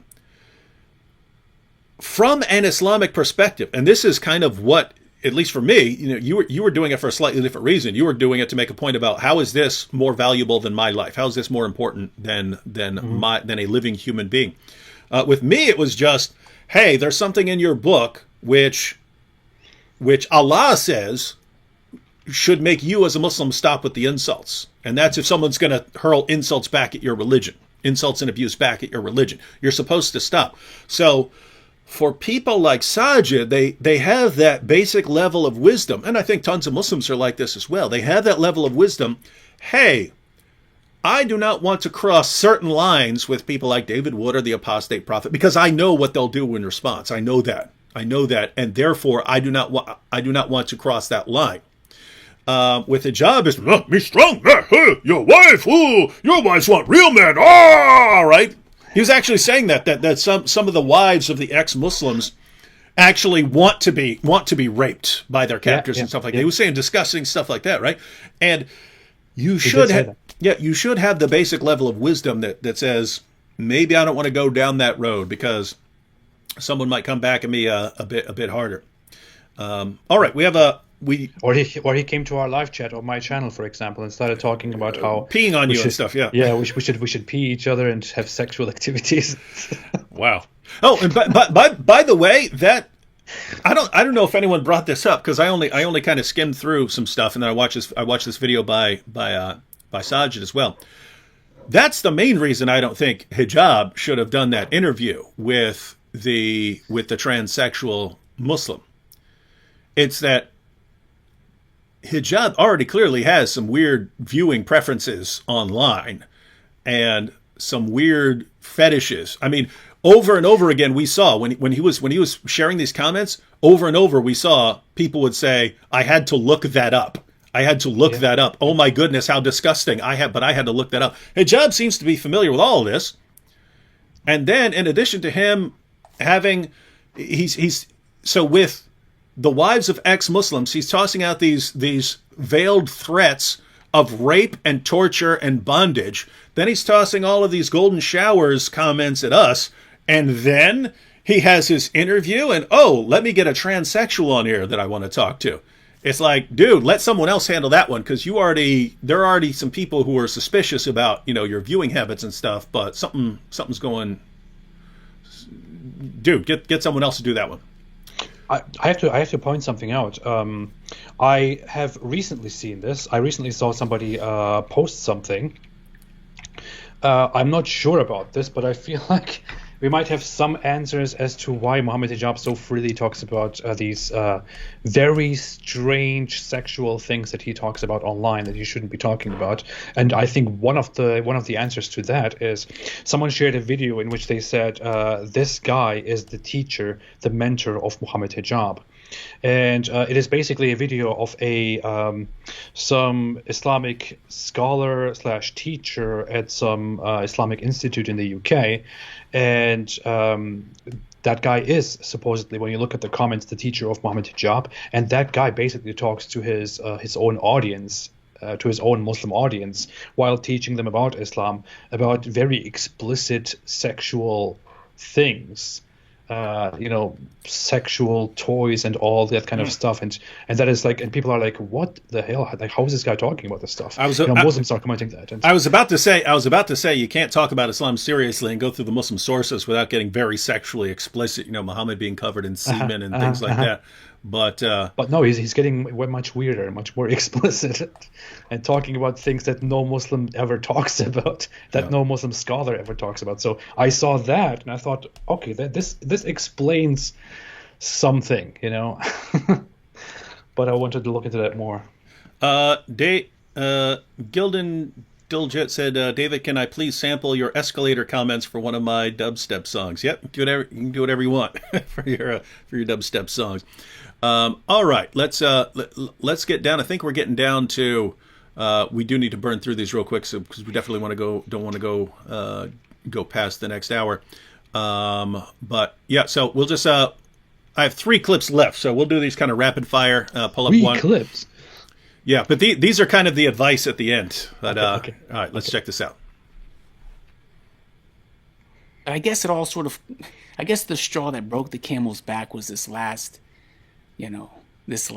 interview where Mohammed Hijab has somebody on from the LGBT community, somebody saying they're a Muslim, wearing hijab and makeup, and actually having a video of this individual. Why would you have a video of somebody like that where you have your Muslim listeners, hundreds of thousands of them who subscribe to your channel, looking at this man who shaved his face, has on makeup? You're laughing and carrying on with them. I mean, I guess it finally drove some people to speak up and say, look, enough is enough. Okay, so I would agree with that. I would say, subhanallah, enough is enough. It's very sad. Like, we need brothers who are giving proper da'wah. Someone asked if this is Bob Ross's son. You even know who that is, AP? Bob Ross? I don't know. I'm too young. I He guess. he used to do these painting shows, and that's just a lovely tree there. But he'd Oh, whisper, that guy. he'd whisper I throughout know. the thing. Yeah. Yeah. But that makes sense, right? It's like if Bob Ross's son converted to Islam and became, a diehard Politically Salafi. radicalized. Yeah. I just love seeing them kuffar beheaded. All right. Do we want to? We've already kind of talked about some of that. Do we want to get to these last couple clips here? All right. And Even Muhammad Hijab himself has posted memes like showing that he himself knows, like, he does things that are just not wise. It's like spur of the moment types of things that have serious consequences. So I just urge all of us, like, if we suspect that we have a serious issue when it comes to having wisdom with our da'wah, we have a huge reach. We really need to hold each other accountable. I understand people, we have friendships behind the scenes and this and that, but when it comes to the deen of Allah subhanahu wa ta'ala, I mean, how many mistakes and slip-ups does it take until somebody finally gets called out about it? well, I hope it takes a lot more. That's just my view. Let's go ahead and watch this last clip real quick because he just gives his final bit of advice here to hijab. Now, at the very least, please, I encourage, Muhammad Hijab. It seems like you shared that meme, and you can look at, I don't know, some of your behavior over the past couple of years where you've gone back and deleted things and apologized publicly for things. It's like, okay, maybe, ask some brothers who are trustworthy behind the scenes before you do things. I know some of these brothers, they wouldn't approve of you having Yasser Qadi on your channel. They wouldn't approve of you having Jonathan Brown. They wouldn't approve of you having this LGBT person on. They wouldn't approve of that behavior you had with David Wood and all the ex-Muslims and all that stuff that transpired. Akhi, please, for the love of Allah subhanahu wa ta'ala, for the sake of the ummah and all the fitna that gets caused through people like you and I who make these public videos, who have a following, like it really matters what we do. Subhanahu wa ta'ala. Yeah. Now, if I were Sajid there, and I wanted Muhammad Hijab to have some hikmah, but he doesn't, and so you want to come up with some replacement hikmah, right? Because guess what, ladies and gentlemen, you either have the hikmah or you don't. If you don't have the hikmah, then you need to be under the authority of some other Muslims who have the hikmah, right? The hikmah, right? And they have the hikmah. And so he actually gives the best advice he can give to Muhammad Hijab there. Like, Muhammad Hijab, you keep making really, really, really, really bad decisions that are leading people to doubt Islam, that are giving people ammunition to use against the Dawah, that are causing a backlash against Islam, causing people to desecrate the Quran and so on. You obviously do not have the hikmah. What you need to surround yourself by some wiser Muslims, and every time you come up with one of your brilliant ideas, oh, I got an idea. Huh. Me tell him golden showers. This me no good idea. Oh, golden. How me spell this, right? Before you do that, dude, you need to ask someone. You need to ask some wiser people around you. You agree? Golden shower coming good? Make me strong? Oh, make strong? No, dude, don't do that. Don't do that, right? So notice this is some people are very impulsive. They do whatever pops into their head and so on. And you either need to get some sort of self-regulation, or if you can't do that, you just need to surround yourself by some wiser people. So that's what Sajid is saying.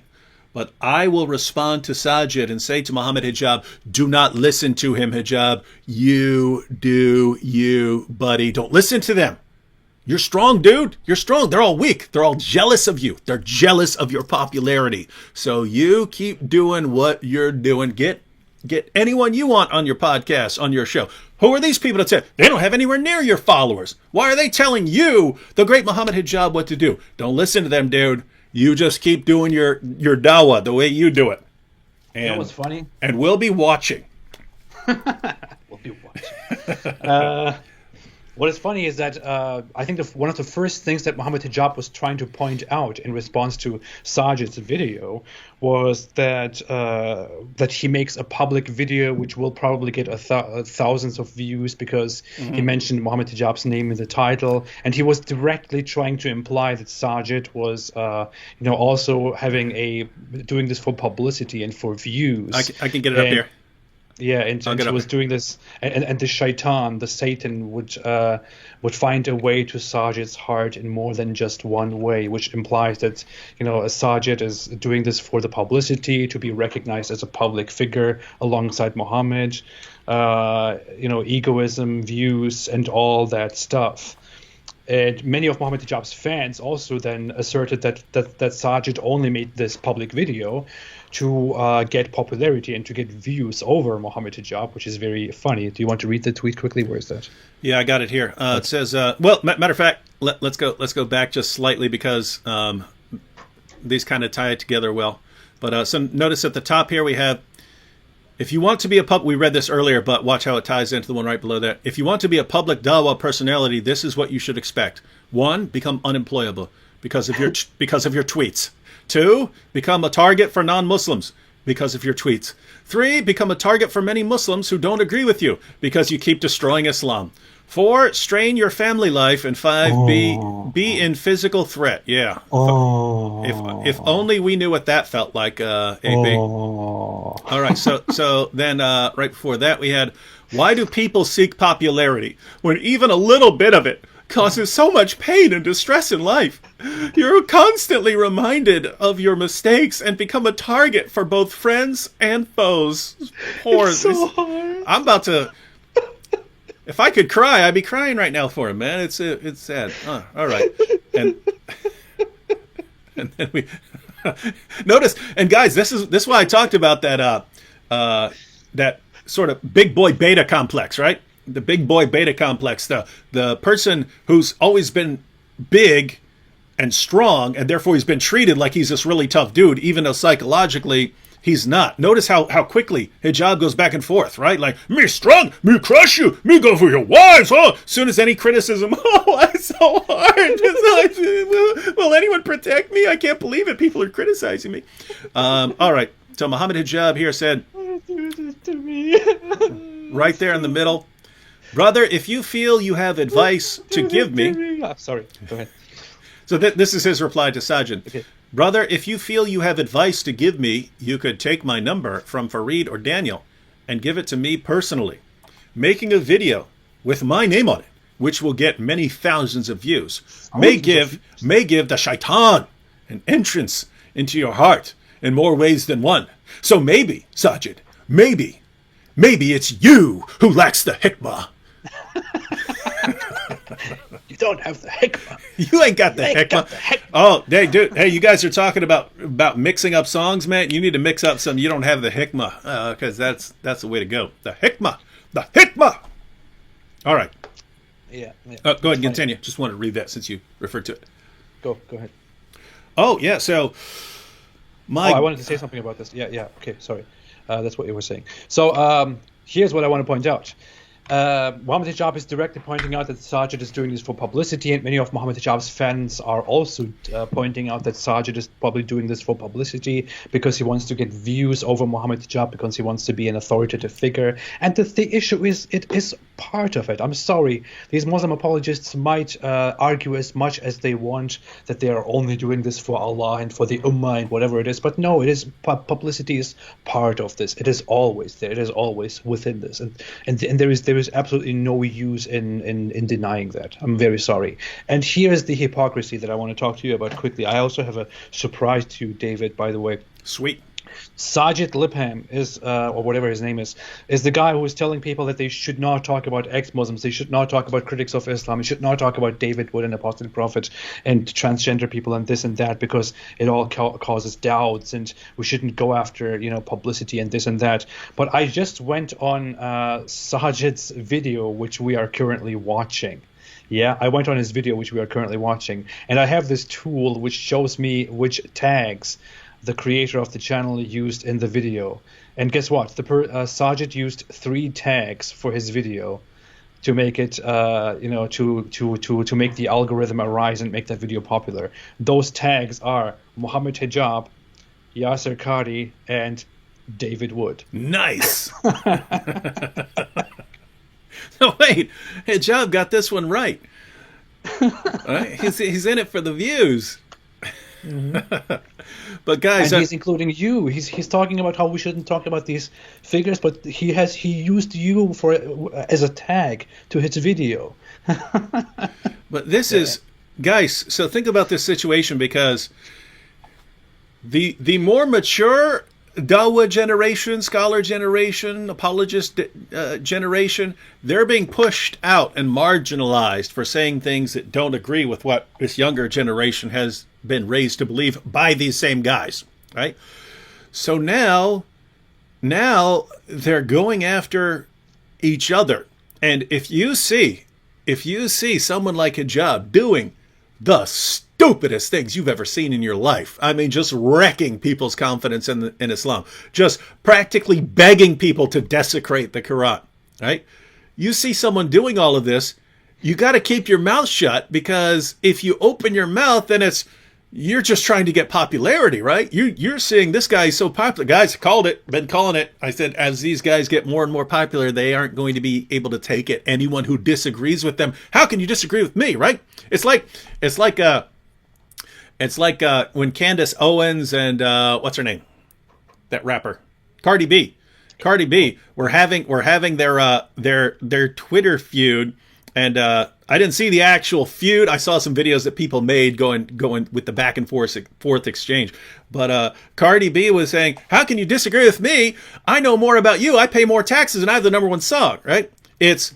You get to a mentality of, look how popular I am. If I were wrong, how would I be so popular? So guys, if you think Dawah is creating some monsters now with people like Hijab and Ali Dawah, I believe these guys will eventually pass us, right? I believe these guys are eventually going to pass me. They're going to be massively popular because there are so many people out there who have a similar mindset. So Ali Dawah is going to get even bigger. Muhammad Hijab's going to get even bigger. And if you think they got some problems now, wait till they have even more people cheering them on, and there's no one left to sort of rein them in. It is going to be epic. Everyone will be cheering them on, and I will be one of the people cheering them on. And you know what? We'll be watching. We'll be watching. Yeah. I got the Hikmah boy. I want to give my friendly advice. I have Hikmah. I have the Hikmah. I got the Hikmah, and with my Hikmah, I want to give the Hikmah and the advice to the Nasiha, to the Muslim apologists who are going on YouTube and making YouTube videos and trying to spread Islam through YouTube videos. You have to realize, dear Sajid, dear Muhammad Hijab, dear Ali Dawah, dear Daniel Kikachu, and whatever your names are down there, you have to realize one thing. If you have the Hikmah, then you realize that if you are on YouTube and you get views and you get likes and you get subscribers and publicity and all that, you start feeling important. And like Muhammad Hijab, like Sajid, and like Daniel Kikachu, because when people watch you and they ask you these questions and they ask for your approval, it makes you feel important, and you don't want that. You don't want to be distracted by such things. You want to focus on only serving Islam, only serving Allah, only being slaves to Allah. You don't want to be masters. You don't want to be people that people look up to. So here is what you should do. What you should do if you have the Hikmah. Close your YouTube channels. Close your YouTube channels. close your YouTube channels, delete your videos, take them down, forget about likes, forget about views, forget about subscribers. Don't make excuses. Don't say, well, it's only for, to reach the public and to spread the message and to spread the, no. It plays with your message, with your goals, with your ego, with all of that. It distracts you. It makes you go astray. Like Mohammed Hijab, who has done very crazy things because of the publicity and because of the respect that he receives from people. In order to avoid all of that, in order to get rid of all of that, there is only one right thing that you must do, and you know that is true if you have the hikmah, which I have. Close your YouTube channels, delete your videos, say goodbye, say thanks for everything. Don't even say thanks, just thank Allah. Don't say thanks to the people, because that will also give you some form of arrogance. Close your YouTube channels, go away, hide, and be done with this. Be done with this. Be done with this. Get the hikmah. This is all I have to say. All right. Now, Muhammad Hijab and Ali Dawah, ignore everything you just heard. If you just think about it from an Islamic perspective. If you have no hikmah and you're born without hikmah and you can't do anything to get the hikmah, then it's because Allah doesn't want you to have the hikmah. He just wants you to go out and smash and threaten everyone, and that's what he wants, right? So don't listen to AP. Don't listen to Sajid. You do you. You be the hijab with no hikmah. Go out. Just keep doing it. Just keep steamrolling everyone. And always remember, anyone who tells you otherwise, anyone who tells you hijab, that is the stupidest thing anyone has ever done in the history of Islamic apologetics. Just understand, man, that person's jealous of you because you're so great, because you're strong. You're strong. Decide where the hikmah lies. Decide where the hikmah is, bros. Yeah. Who needs hikmah? Yeah. Who needs hikmah, dude? Who needs hikmah when you've got hits? Who needs hikmah when you've got subscribers, huh? Who needs hikmah when you have so many people cheering for you, huh? Hikmah. Overrated, dude. Overrated. Don't listen to any of these dudes. All right. So if we weren't given hikmah, it means you were born that way. You were born without hikmah. You should. Yeah. No hikmah for you. Not now. Not ever. Live with it. And keep doing what you're doing. All right, thanks to AP for joining me now. Just want to remind everyone the link to AP's channel's in the description box if you're not subscribed. Also, he just had another little kid, and so his Patreon link is in the description box as well. The biggest burst of of patrons AP and I have ever gotten were both from Muhammad Hijab. Thank you so much, Mohammed Hijab. Thank you so much for this move. That's why we love your lack of hikmah, dude. We love your lack of hikmah. But also, everyone, so yeah, AP is going to have some new costs in life. So if you want to sign up, link to his Patreon is in the description box as well. All right, thanks everyone for joining us, and catch you all next time. And stay away from Islam. Have the hikmah. Get the hikmah. Stay away from Islam.